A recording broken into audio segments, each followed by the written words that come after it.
Welcome to another episode of DCU Daily. We are back and we're going to be talking about a lot, as always, from the world of DC. And, to do that with me, as always, I've got John. Hello there. How are you doing today? I'm good. I'm pretty good. Good. Good. Yeah. Just very good. Nice. You know what's crazy? It's been a just a hell of a ride just with all the DC news that started dropping where Yes. every day we were like there's 40 different things to talk about. And now things have slowed down a little bit. But I know that when That's we okay. were like getting like 10 pieces of news a day that one of you guys, I forget who or maybe multiple of you guys in the chat asked us about, John, what are your top 5 comic books of all time? Like let us know, please. We would love to know. And I was like, you know what? We should We do should that sometime. definitely do And that John, you because went ahead and took they're the like they want me to be positive. yeah. So, I have some honorable mentions Hmm. first, and then I'm going to mention my 5 to 1. Yep. So, I mean, you took the initiative and put the list together. So, yeah. you know, first of all, I want to thank you for doing that because I think that's fantastic of you to do that. And now with that in mind, let's get into your top 5 favorite comics of all time. You just mentioned that you have some honorable mentions, so I assume you want Yes. to start there. Yes. So tell us about your first one. This is the only one I don't technically own. But I did bring it up on my phone. Um, but the first one I have, two of them are runs. They're not like a story, but I had so little that I'm like, I think have 5 honorable mentions, 5 comics. So the first thing I have is the Robert Venditti Hawkman run. You probably can't see that because it's very bright, but there it is right there. Um and I read the majority of this run. I didn't totally finish it, but I think I got to like early 20s and it ended on issue 29. But what I read of it, I thought it was fantastic. I love how it combined every iteration of Hawkman and introducing new lore that worked. There was some stuff that was a little bit awkward, like the whole Sky Tyrant arc. I thought that was pushing it a little bit, but overall, I thought that this was great. This was later in Rebirth. It was about 2018, which was 2 years after Rebirth relaunched everything. So, I thought this was a great run. Even though I'd never technically finished it from pretty much every comic, this was one of the ones I looked forward to, and I thought it was genuinely fantastic. I thought that this was a really good run, pretty underrated. I liked the lore they introduced, and overall, great stuff. And the art was fantastic. The Brian Hitch was one of them, but there was multiple, and they all did a really good job. So yeah, the first one is the unhonorable mention is the Hawkman run. The next run I have, although this one makes more sense in terms of it being a run. Get it? Anyway, so the next one I have is the Joshua Williamson Flash run. This is just issue number 1.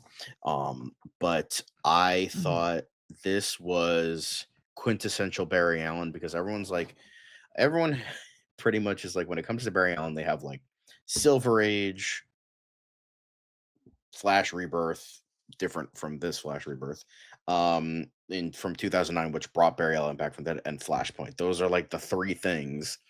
But I feel like there's a lot of great stuff in here. Again, this was one I never finished, but I think I dropped off when we got into like the other forces. I thought that was like kind of pushing it.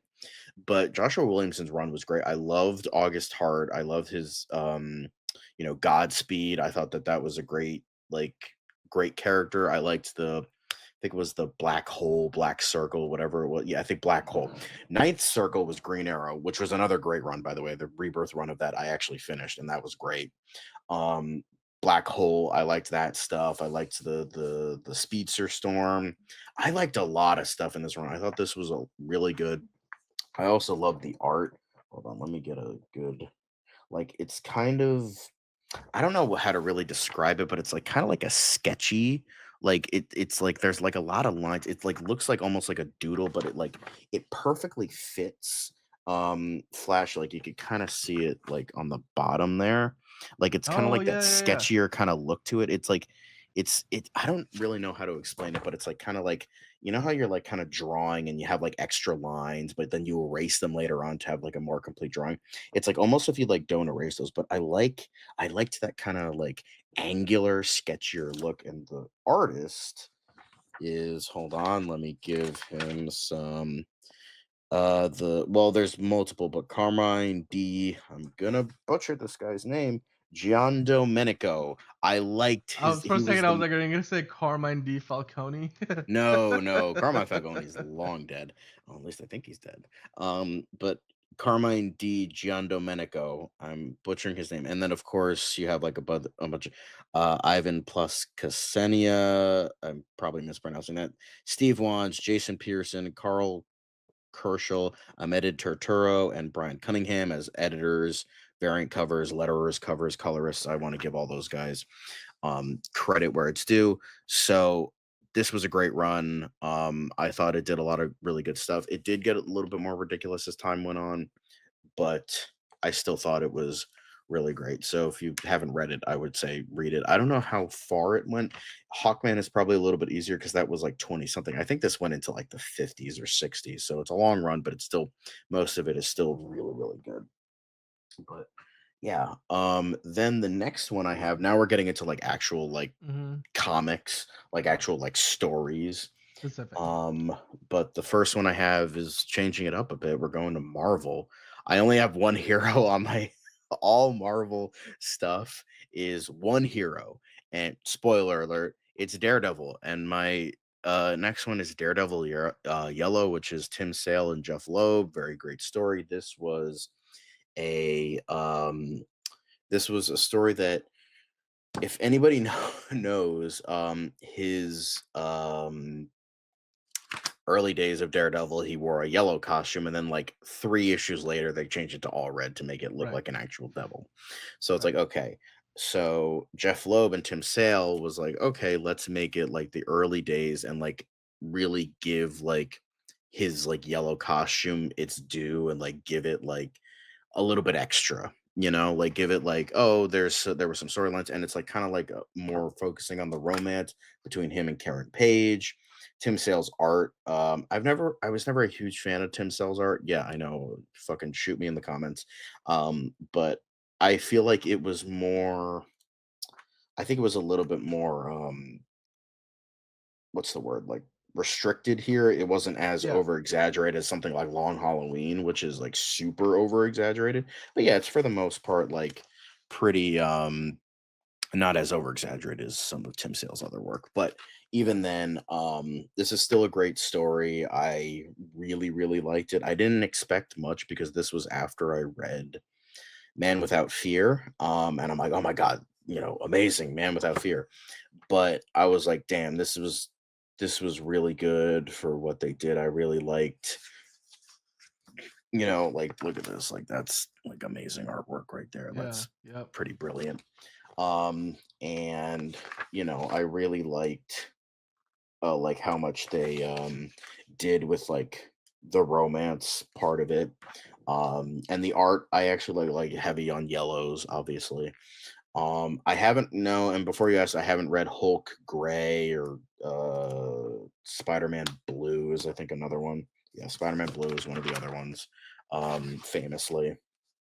Um, and I really like what they did. I thought this was like, okay, let's take this like silly costume and actually like give it some zhuzh, I guess, give it some like respectability, but like focus on like something you don't normally focus on in comics is like I specifically mean, like not like a romantic comedy, but like a romance between yeah. these two characters that people love so much. I mean, So it's also like Jeff Loeb, wasn't he involved in like the Netflix version of Daredevil at some yeah, degree? yeah.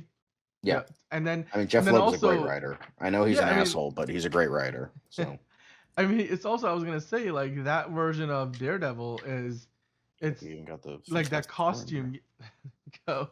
Uh, I mean, the yellow costume is what we saw, in the She-Hulk show. Yeah, when Daredevil pops out. Less said So about I that, mean the that was like better. Marvel trying to, well, you know, they were trying to like do go back and a bit of a throwback, more essential Daredevil in their eyes I probably. feel But like no, they're like, great "Oh, choice. this is silly. Let's do the silly costume." Well, this like, let's go back to the sillier costume, but give it respectability. Yeah. While in Marvel, it's like, "Oh, he's like fucking She-Hulk and he's doing the walk of shame. Let's give him the silly yellow outfit." When it's like, "Fuck off." All right. Yeah. Well, Still. I mean, you know, what's next on your list? But speaking of Man Without Fear, hey, look, it's the Man Without Fear. Another But honorable mention, yeah. yeah, so I don't, like, what can I fucking say about this? Absolutely fucking brilliant. What's the run? What's the This no, this was like a actual story. This was like again, this was like another what was considered another prequel. This was, Frank Miller before he went off the fucking deep end, and John Romita Jr. And this was I have Frank Miller and Klaus Jansson's run, but I haven't read it yet. Um, but yeah, Man Without Fear is just quintessential Daredevil. And but yes, while I do like it more than Daredevil Yellow is still really fucking good. mm, But this just like, you even have here like you have like him like going from like the more like yeah. the yellow one and then him going to the red one. Because for the most Yeah. part, this is where like the black suit came from. Hold on, I'm gonna try and find a good picture of it. But this is essentially, yeah, where the black suit came from that was like heavily in um the show that was used mainly in seasons 1 and 3. I love how like in the show when they don't use the famous Daredevil outfit, it's better. So found that to be kind of ironic. Yeah. But yeah, you can kind of see it right here where he has like the black like one that Charlie Cox wore in Right, seasons right. 1 and 3. So Yeah. that's where Yep. that came from.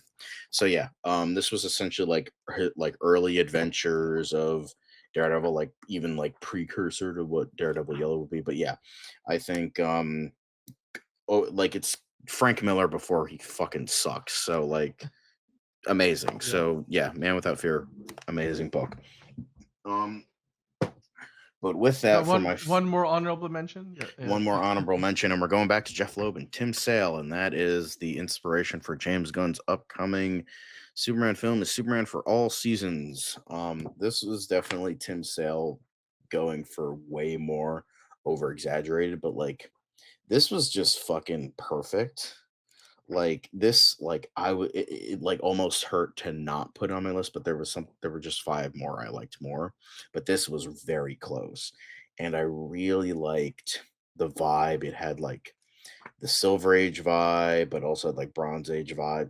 It just like everything. It just like look at that perfection right there. Um, Nice. and it goes through the seasons. Like have the famous, you know, thing of like, thanks, my mom made it for me. Scene. That's where it came from. That's Yep. uh, love it, love it. So yes, I know like people are like, oh, I haven't read Long Halloween yet, but Superman for All Seasons, fucking fantastic. Like it's just so good.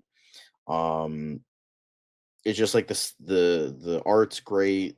The like I love how it like goes through like quote unquote different seasons. Like you have like and how over the course of like a year you have Superman just be really vulnerable. It's more of that human side to him and like him dealing with like growing up and like being in Smallville and all this other stuff and just trying to do good in Metropolis and just a lot of great stuff. So yeah, I think this definitely has like some old school vibes. And I mean, if you haven't read it, go read it. Inspiration for the upcoming movie. So great stuff. Go fucking read it. Like, come on, Super. Like I'm like I feel like an idiot that I haven't read this yet. So like, guys, come on.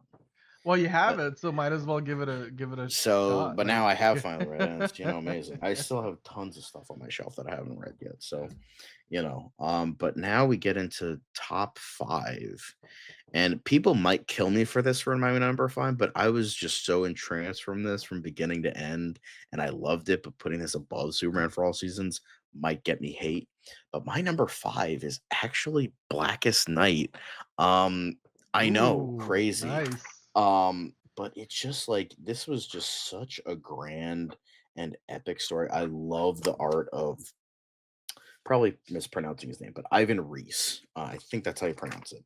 Hmm. I love his art. It definitely reminded me of Gary Frank, but less Uncanny Valley. Like it's like kind of has that like realistic vibe of Hmm. like very. Hold on, there's a really good Like the picture of muscle tone feels just the shading feels just realistic you. enough. Like it's realistic, but it's still Yeah, like over it's exaggerated still to a surreal. point. Yeah, Like yeah. yeah, like it's still surreal, but like it's just like a perfect sort of like vibe.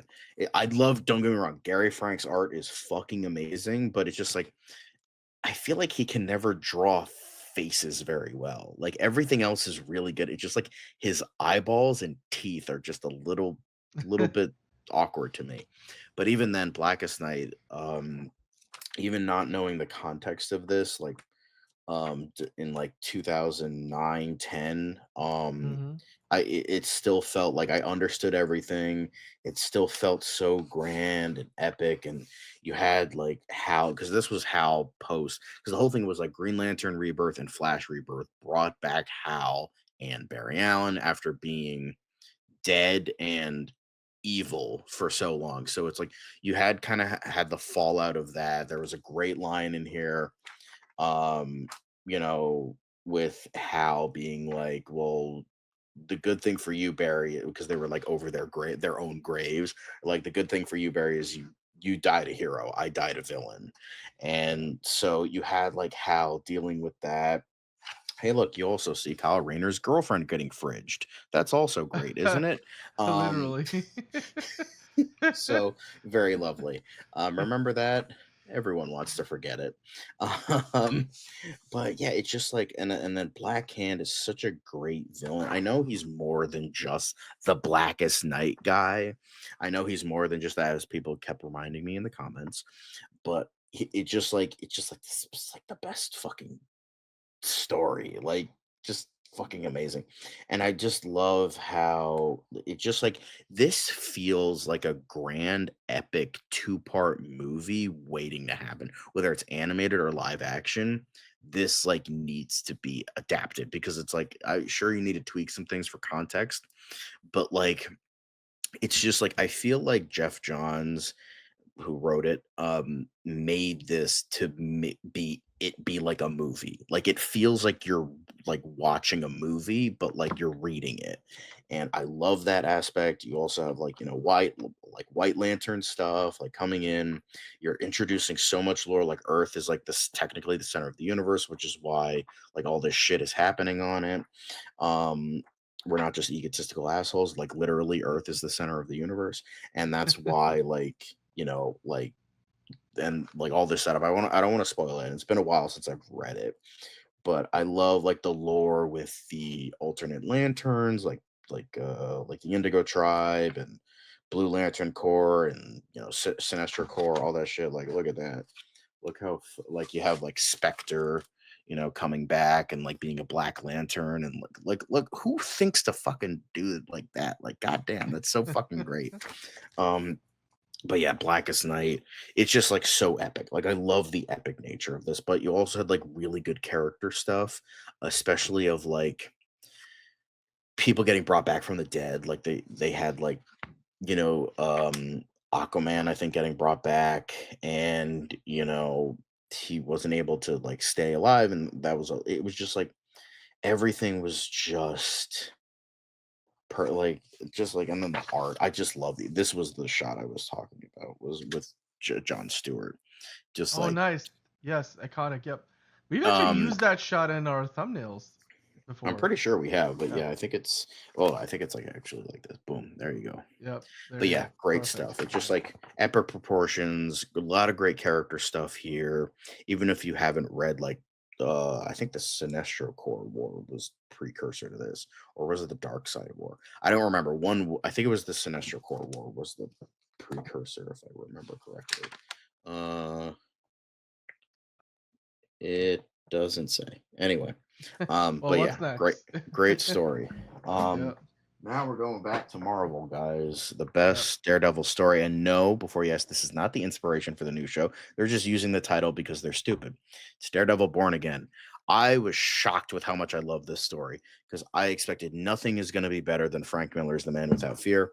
And then Born Again was just amazing. I mean, this is also Frank Miller, but like I didn't think it would he would do better, but he did. Born Again is just it's just like quintessential Daredevil.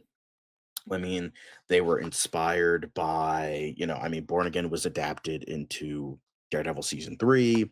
Aspects was put into Jessica Jones as well, like major I think what was his name? Nuke, I think it was, who was in this story, but he was in Jessica Jones first, so they couldn't use him. But it just like you but you also have a lot of like grander Marvel stuff that doesn't feel like forced or anything, but it's it's just quintessential like Frank Miller, miserable 70s grindhouse, terrible, just like everything. Like it's quintessential Frank Miller.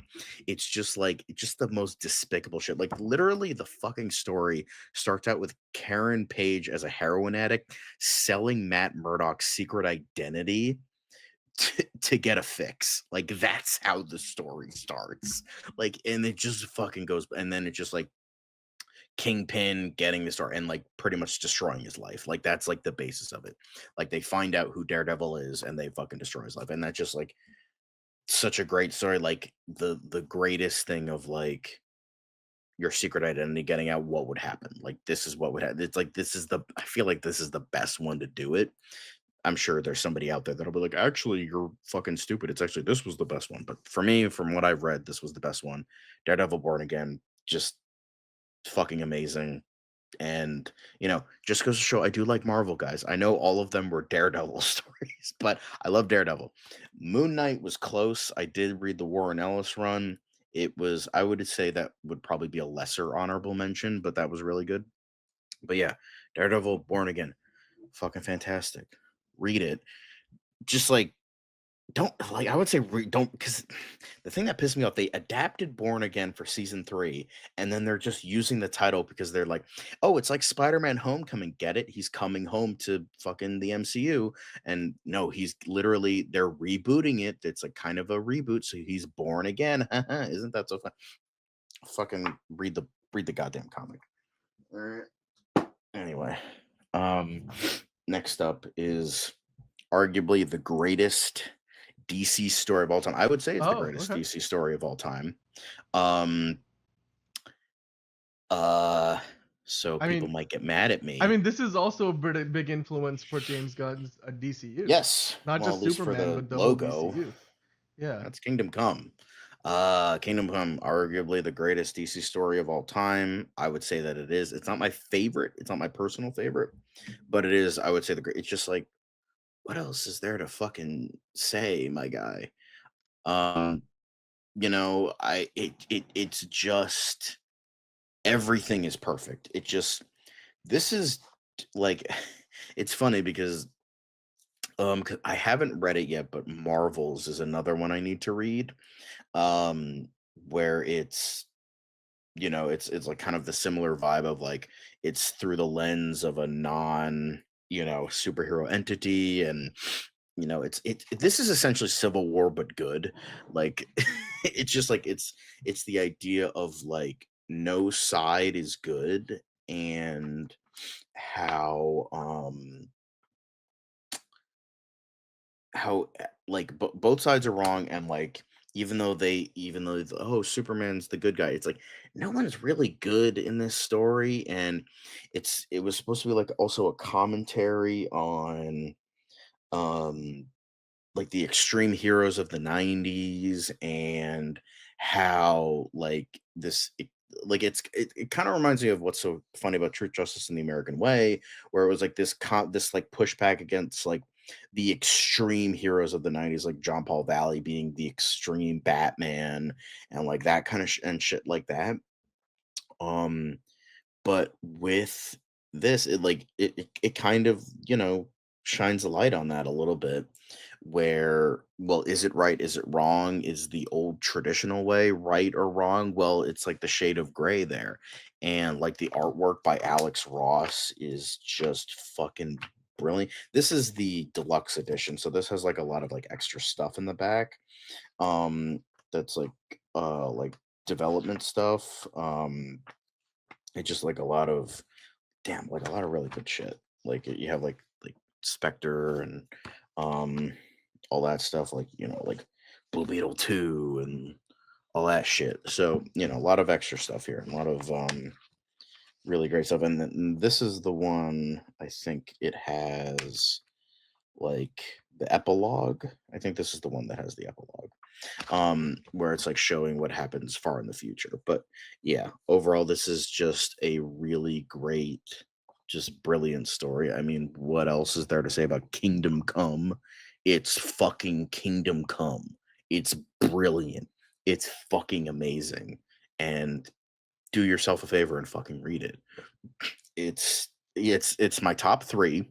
I know people are gonna kill me that it's not my number one.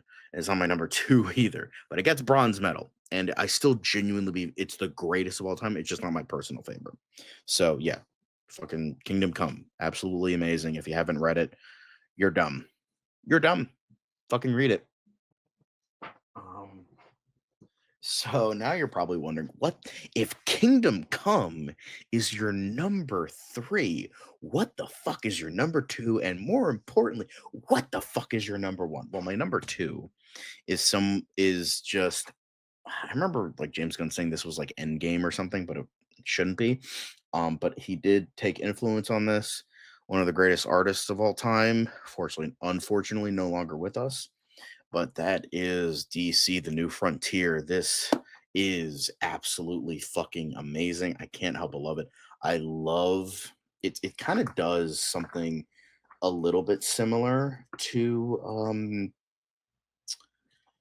Kingdom Come, where it like has two different kinds of values merging, and you have like the golden age heroes dying off, well, not dying off, well, some of them die, but like you have the idea of like the, you know the idea of like the war heroes, and like of like the 30s and 40s, you had these heroes that were born out of war. Like Wonder Woman was more like the warrior, and Superman was like, again, like champion of the oppressed, but like it was darker. And then you had Batman being like this fucked up like demon of the night kind of thing. But then you have like heroes that are heavily entrenched in sci-fi, like, the Flash getting it through a lab accident, Green Lantern and Martian Manhunter being heavily, influenced by aliens. And then you have like heavy sci-fi heroes like Adam Strange and Green Arrow and Spectre and all that stuff. So you have like the old school like golden age values of like fucking the fucking terrible nature of like World War II and all this other shit. And you also have like some implications of like race and stuff like that, mainly with hooded justice.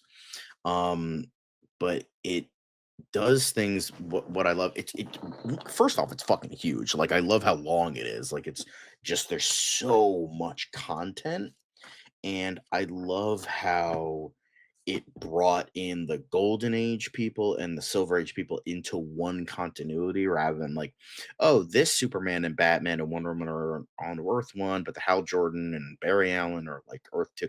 Fuck that shit. I don't like that shit. I like how it's one continuity. I think this is like a really good place. This is almost like, if I can almost imagine it, the positive version of Watchmen in a way, where it's like Watchmen Yeah. was like, look at how terrible everything is, and look at how terrible like um It's like because that's what Alan Moore, all of Alan Moore's working. Insert thing here, but what if it has depression? That's essentially all his work. Like, tell me I'm wrong. Tell me I'm wrong. Like superheroes, but what if they had depression? And that's essentially Watchmen. But this is like I kind mean, of like a real life influence in that you have like the moon, like the idea of the space race and the moon landing, heavily entrenched in like alien stuff. And then you also have like the old school traditional values of like these superheroes that were kind of hardened by war. It does bring in not really a superhero registration act, but the idea of like kind of in the Incredibles where they're like, hey, superheroes have to go into hiding, and if you don't, you're going to be like a vigilante, which is mm, another, what kind of Watchmen was. So it just like, but it brings out these hardened heroes that were the ones that are left, which are the Trinity essentially, and maybe a couple others, where they're bringing out these like the people that were hardened by war, and even the ones that weren't, like Superman, and it brings like these new school values of like, look out how amazing the world is. Oh, we're gonna reach space, but it also kind of also shows the darkness underneath that as well. And the maybe the good idea of like the old school traditional again, kind of like just merging those ideas, lots of shade of gray. And I it's just the base. I love the art. Like Darwin Cook was fucking amazing. Like I love the over exaggerated, like sometimes, like I like the realistic look, but I also love just like the fucking cartoony nature of it all. Like it's like a Saturday morning cartoon, and it fits here because this would it kind of feels like almost like a adult version of a Saturday morning cartoon in a lot of ways. That's no accident because a lot of these guys were inspired by like Super Friends and shit like that. I know Alex yeah, I mean, and this is was. also like the comic that James Gunn said he would take inspiration from for a potential Justice League movie, right? Yeah.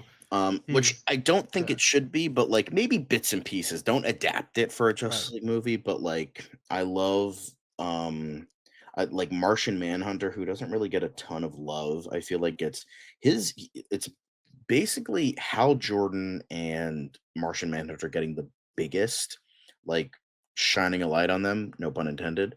Um, but I think yeah, I just love the mix of like the dark and gritty, and then realizing that these guys have to make a change. Like one of my favorite Batman moments, this was noted in the animated film as well, where he brought in Robin. He looks more like the Adam West portrayal, like he has like the eyebrows and like it's like a lighter blue. And he's like, I didn't get into this business to hurt children. And that's what again it showcasing the humanity behind Batman that I feel like a lot of people seem to forget. um so yeah, this is just brilliant from beginning to end. I absolutely love it. I love how it has like those, again, bringing the old school and the new school, kind of a, that's going to be a theme for my top three is old school and new school, because it's just like I love combining those ideas and how like they feed from one another, and how it's not like, oh, it's not always the good old days, or but it's not always like, oh, progress means better. Like sometimes it's just like there's like a whole mix of like shades of gray and like discussion, and like maybe this isn't for the better, but maybe this is. And you got to like discuss and like figure out what's the best for not only yourself but for others, and then the grand scheme of everything. And then I love how it uses lore. I love how it uses how like you could tell Darwin Cook fucking loved writing this. So, and I think like it just works on every level. Like it's perfect. I think the animated movie is also really fucking good. It's unfortunately not as long as it should be. Like this again, this book was got an hour long movie. It was during the early days of the animated stuff, but even then, guys, come on, an hour, really? Fucking Superman Red Sun is like an eighth of the size of this, and that got 90 minutes. Fuck off. Come on. But yeah, New Frontier, I would say it's tad bit underrated, not totally underrated. I'm not saying, oh my god, nobody knows about this, but I feel like it doesn't get discussed enough as much as it should, like comparatively Yeah. to um, Yeah. Kingdom I mean, Come. that leaves us with just one left. Like that's now we get to your number My one. number one. I've mentioned Number this many one, a drum roll, times. please. I mentioned this many times. I mentioned Yeah. how it's how it's my favorite comic, and if you want to adapt a Justice League movie, this is how you should do it. Bring in old school Silver Age vibes to modernization of a story with more adult themes, and that is Alex Ross's Justice. This the greatest Justice League story of all time because it's just perfect. I reread this recently and it's still perfect. It's still amazing and this one has the book sleeve and look at that. But it's just uh like I understand like people make fun of Alex Ross's art sometimes because like Wonder Woman looks like a man kind of thing, but I just like his art is still brilliant and I feel like this it's just like it's just perfect. I can't I don't like look at that. Look at that. Look at that amazing fucking art right there. It looks surreal. It's insane. Yeah, like that's what I love about Alex Ross is like it's Yeah. like this like it shows us what Yes. comics It's should iconic. be Yeah. and like it's just brilliant. And I think again, this definitely, I mean, Alex Ross was heavily inspired by, Silver Age stuff. I mean, a lot of people are because they're like, everyone's like, oh, the Silver Age sucks. Yeah, it inspired so many. Grant Morrison is another one that it inspired them. So, like it's just so essentially what this story is. And I would say this is underrated because I feel like Justice, considering with how beloved Kingdom Come is, and Mhm. deservedly so, don't get me wrong, Justice kind of gets thrown to the wayside a little bit when this is just like perfect. It's just the perfect Justice League story. It's got perfect art. It's I think Doug Braithwaite helped him on the art. Um, but And we got Plastic Man in there. You've got Aquaman. You've yeah, got it's just Green like Arrow, every like amazing Zatanna, hero. It's just like it's Hawkman, essentially Red Tornado, it's because Shazam. what's so brilliant is like essentially it's like okay, um what if the villains stopped being bad and they started helping the world? What would you do? And would there be an ulterior motive? So essentially, the book starts with a vision that the world is going to end and the Justice League can't stop the world ending. Every villain that they fought gets this vision and they're like, what do we do? So how do we stop this? And so, what if we, with our resources, start doing good as an ultimate fuck you against heroes? We're going to be better heroes than you are, which is like still somehow a villain thing to do. We're like, we're going to be better than you are. And I think that it's brilliant. It would be a long, I would say, like do like a two-parter or a trilogy of movies. Um, but I feel like this story like in my opinion, now I'm nobody, I'm just a dude on the internet who fucking gets angry at dinosaur Justice League movies, so you know so Deservedly so. I don't know shit about shit, but I'm saying if I were to start a cinematic universe I would say adapt this story either into a two-parter or a trilogy of movies. Yeah. And because the thing is, this builds because I think it's a good starter thing because there's so much lore, but it's not like there's so much in the world that you don't like see or pay attention to. It's just there. It's just, and that's what I feel like James Gunn is kind of doing with Superman. It's just like Guy Gardner, he's just there. Hawkgirl, she's just there. Like these things that are famous are just there in the world. And I Yeah. love that. And like that's what this kind of story kind of is, where it's just like it's in the world. Like it's just like, oh, yep, it's John Stewart, he's already a Green Lantern, but it's the Silver Age version where it's like they share one ring, which is, kind of cool, kind of interesting. And then it's got like Doom Patrol. It's got like it's funny, but it's not. And the thing is, they have like spandex. Like it's not like, oh, you got to do armor. You got to like look at that. You can even see like the wrinkles on like the Flash's like I mean, cowl. that's very Alex Ross though, right? Yeah, yeah, he It's also loves his this is silver one of the few wrinkles. comics that you have that I also have. I've got a copy of the same one, and in like the deluxe hardcover version, and it's just the artwork is striking. I would really love to, take more time to just go through and read it.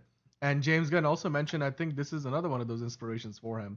Like we have showcased this artwork before, and Hmm. yeah, I think this would be fantastic. It looks Yeah, amazing. I and particularly it's like the bat suit in this in yes. this iteration. Um, but what I think what this like really showcases as is like what I think James Gunn is also trying to do is hope for the future. Like the whole thing was like like literally it starts with the world ending, and it's like this kind of like what like I think this was like 2004 if I remember correctly. I think 2004 to 2005 over the course of like a year, I think. Um, I don't remember specifically, but yeah, um it was kind of at a time where it was like we were kind of in that depressing reboot phase, like, oh, like, look, James Bond gets a gritty reboot, Batman gets a I gritty I, I reboot, enjoyed Daniel Daredevil Craig. gets a gritty reboot. Like Yeah, it but was that like was the it era. was Yeah. kind of like over the top a little bit. Mhm. But this was like kind of like showcasing like, oh, look how dark and edgy it is, but then it like grows into something lighter. And Mhm. it's like, and what I also like, oh, Doom Patrol is another thing where it's like, oh, they're just there. You don't have to. It's like this is like a giant fuck you to origin stories. Yet you can follow along perfectly if you fucking know Solo. This is the perfect introductory story. So it's like because Kingdom Come, like that's kind of hard to read unless you like know a little bit about comics. I feel like Mhm. Justice is very easy to follow. Um, but it's got like Legion of Doom classic. You don't need to fucking do New Gods as your first villain for a Justice League movie. You could just do like they're fighting Brainiac, they're fighting Scarecrow, they're fighting Black Manta and Black Adam, and all this other shit. You don't need to fucking It's also, I do all mean, that it, shit. it it it feels quintessential DC.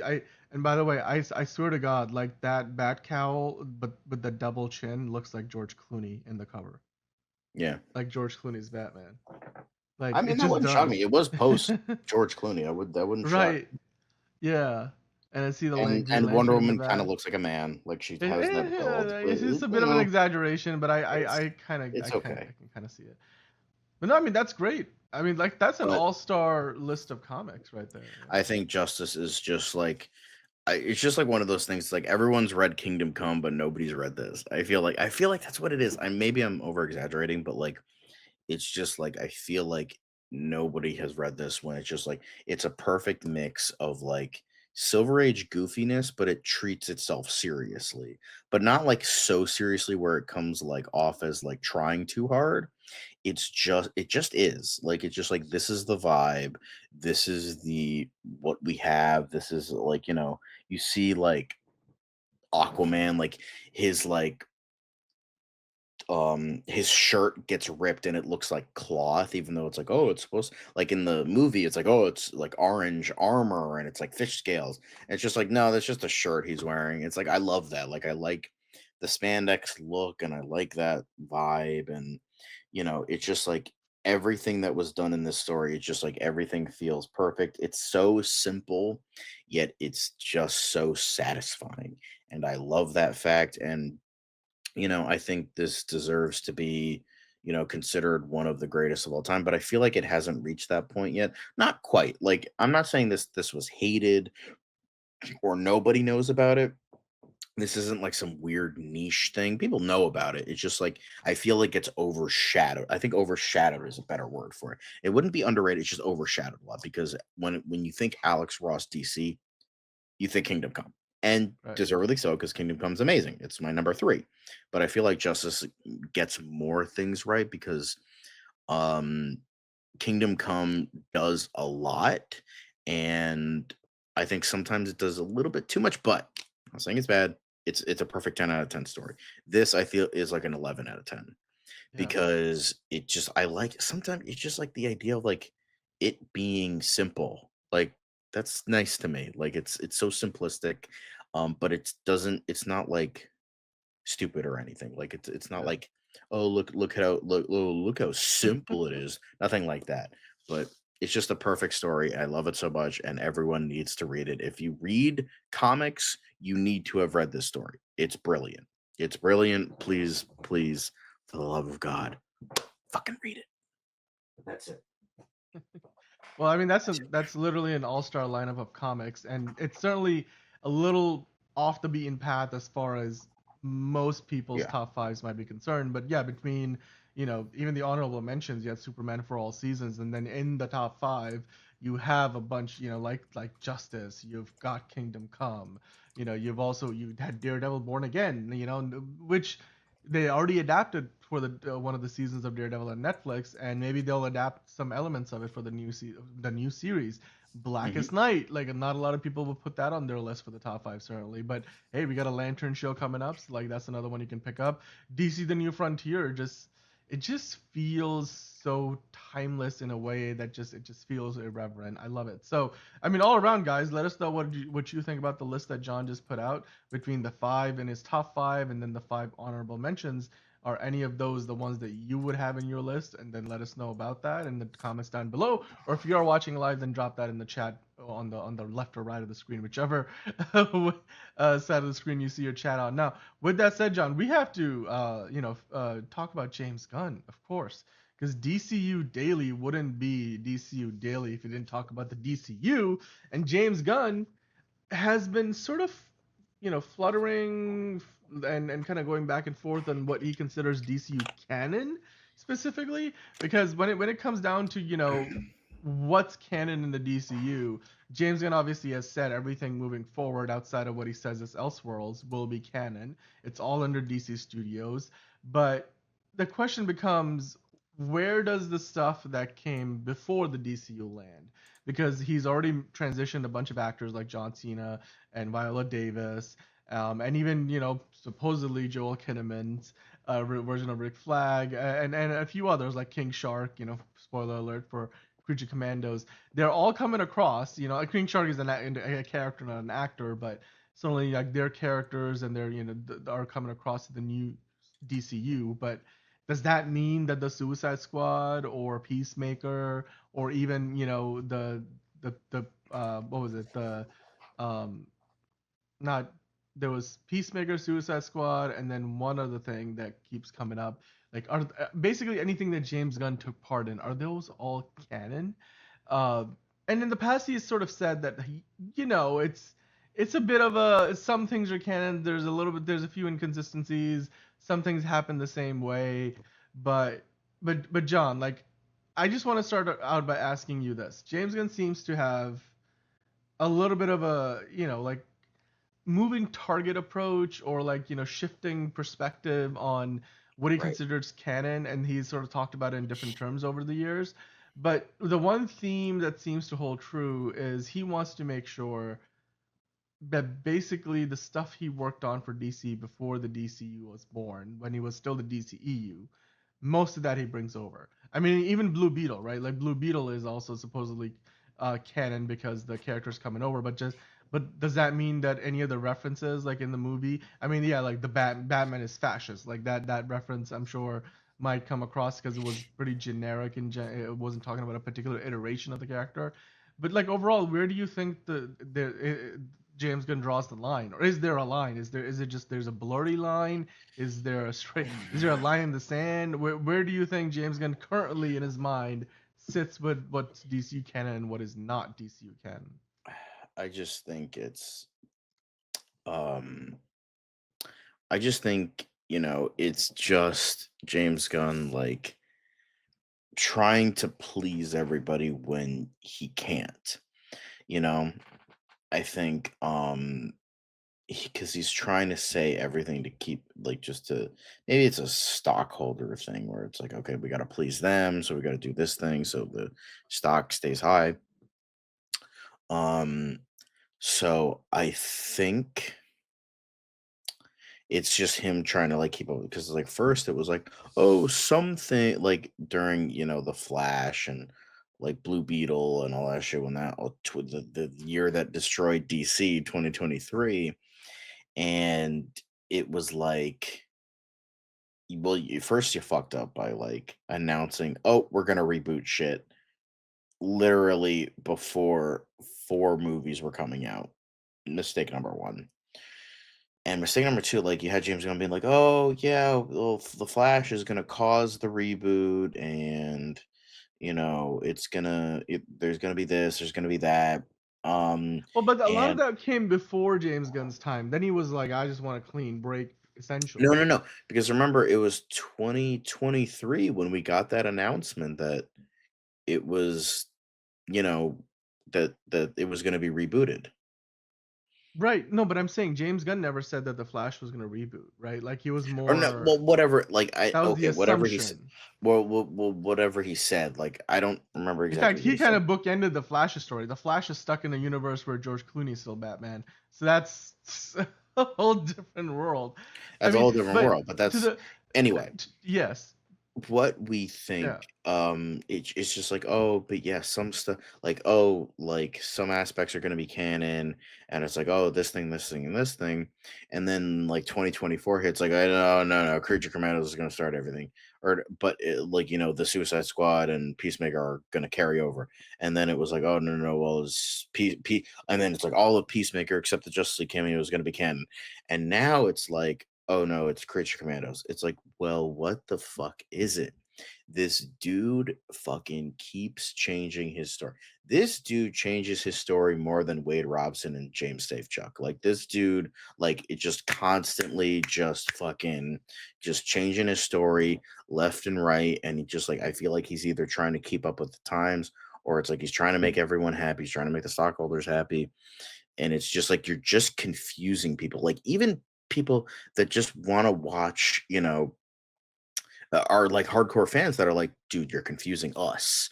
Like, and there's like 15 million continuities that we keep track of on a flow chart, and Well, it's like, what are you trying to do? It's like I just stick with one thing and just stay with it. yeah. Like, why is this so difficult? To be fair, these are his comments, by the way. I'm just gonna go through what he said. Some of this comes from Blue Sky Social, but then I saw this on Threads, so I figured it's a good way to kind of bring it all in. But he answered one of the questions about, hey, well, is the Suicide Squad canon to the DCU? And he said only Creature Commandos and moving forward is pure canon. The Suicide Squad has a lot of inconsistencies, but I think of it as an imperfect memory. So that was A lot part of of his comment. consistencies, he said. A lot of Yes, consistency. uh, but consistency. Sorry, but then if you look at his full answer here, I mean, he says short answer, and then there's a longer answer. In his short answer, he said only Creature Commandos forward is pure canon, and for instance, Rick Flag Jr. was killed because we heard Rick Flag Sr. talking about it in Creature Commandos, not because we saw it in the Suicide Squad.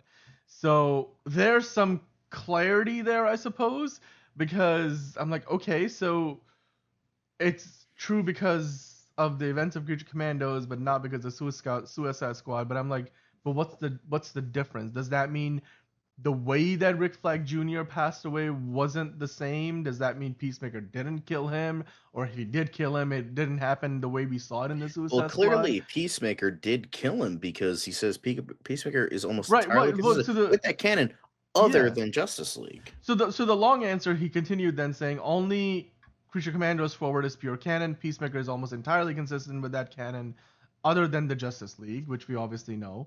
Fuck you, Barry Allen.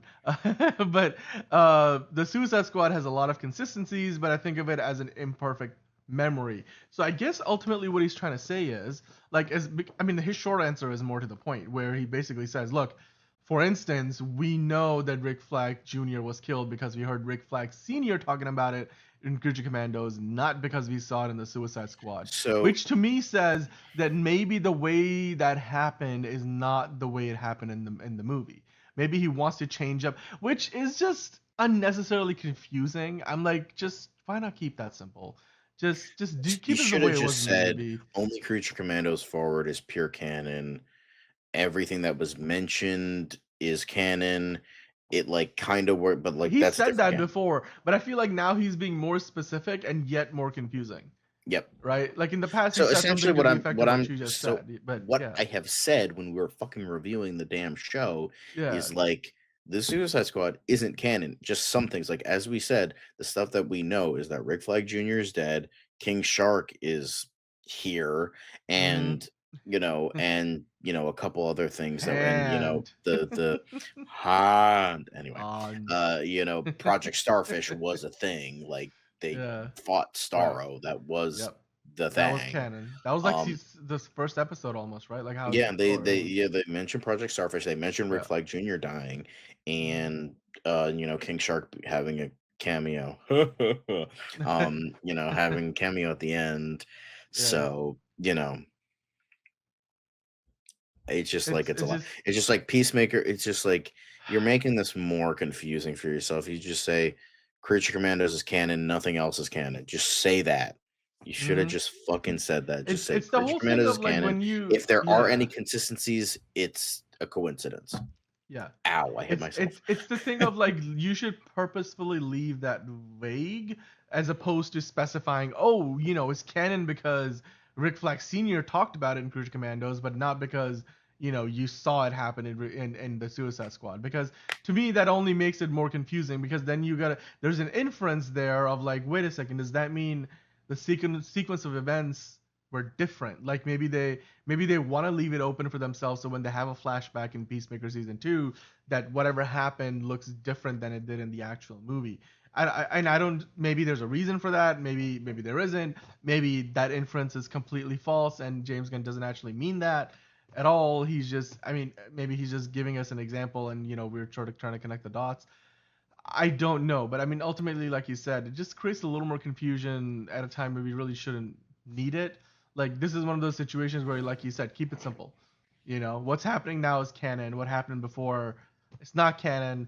Although some events will be referenced, and then maybe you can kind of think of what you saw before as potentially canon. Don't tell them that it's that version of events is not canon because then they'll be like, what? So it happened, but maybe not that way. Like Exactly. It's just to it's just don't. quote My head Bruce is hurting just Wayne, thinking about it. from Batman Forever, it just raises too many Too many questions. questions. Exactly. Exactly, James. Mr. Gunn, please keep it simple. Keep it simple, stupid. The old idiom kiss. Like, just keep it simple. Oh my god. With that said, guys, hey, look, I'm sure this will come up again because people will incessantly ask James Gunn about this, and I'm sure after he has comments recently, I'm And then sure it's that's gonna change created again. He's more like, no, confusion. now he's gonna Then he's say gonna Creature give Commando another season one even. isn't canon. It's just Superman's canon now. It's just he's gonna continue. I mean, I feel like this particular set of comments are like more confusing than anything else. Like you could have easily brushed the question aside, chosen not to answer it, but whatever. Like that's your prerogative. I hope I hope that we do get better answers though once Peacemaker season 2 comes out because I think until we get to that That's the point, a big lot of this thing. won't be directly addressed. Because Because that's Superman the and big Creature thing. Commandos Because only indirectly address those events, if at first all. off, I think Peacemaker should have a different name. It should be called Peacemaker Right. something. Born Again. Peacemaker, a new era. Peacemaker Born Again. Peacemaker, this is the one that's canon, This whatever is you the one call that's it. canon. Yeah. So like I know whatever they it said they is. were gonna try to directly address it somehow, but I hope maybe that's what the title says. Maybe that's in the opening intro Nando song V or Movies had something. a really good video on it, Yeah. like on addressing it because Mhm. they mention a lot of inconsistencies with that. That's like, Mhm. where he was like, where so the joke is like, um, Peacemaker was like, yeah, and the fucking Justice League was there. It was crazy. He even Barry mentioned like the Flash mentioned my joke that like Aquaman fucks fish, like like that whole thing. And then, but then they bring up like good questions of like, because they couldn't get all the actors. So, they bring up like good questions where it's like, okay, so Superman, God of good, all that shit. And Amelia Harcourt saying this, she's like, so I'm bleeding out, dying, unconscious, and he just lets you leave with me instead of like, I don't know, picking me up and flying me to a hospital much faster than we could get there on foot or in a Mhm. car.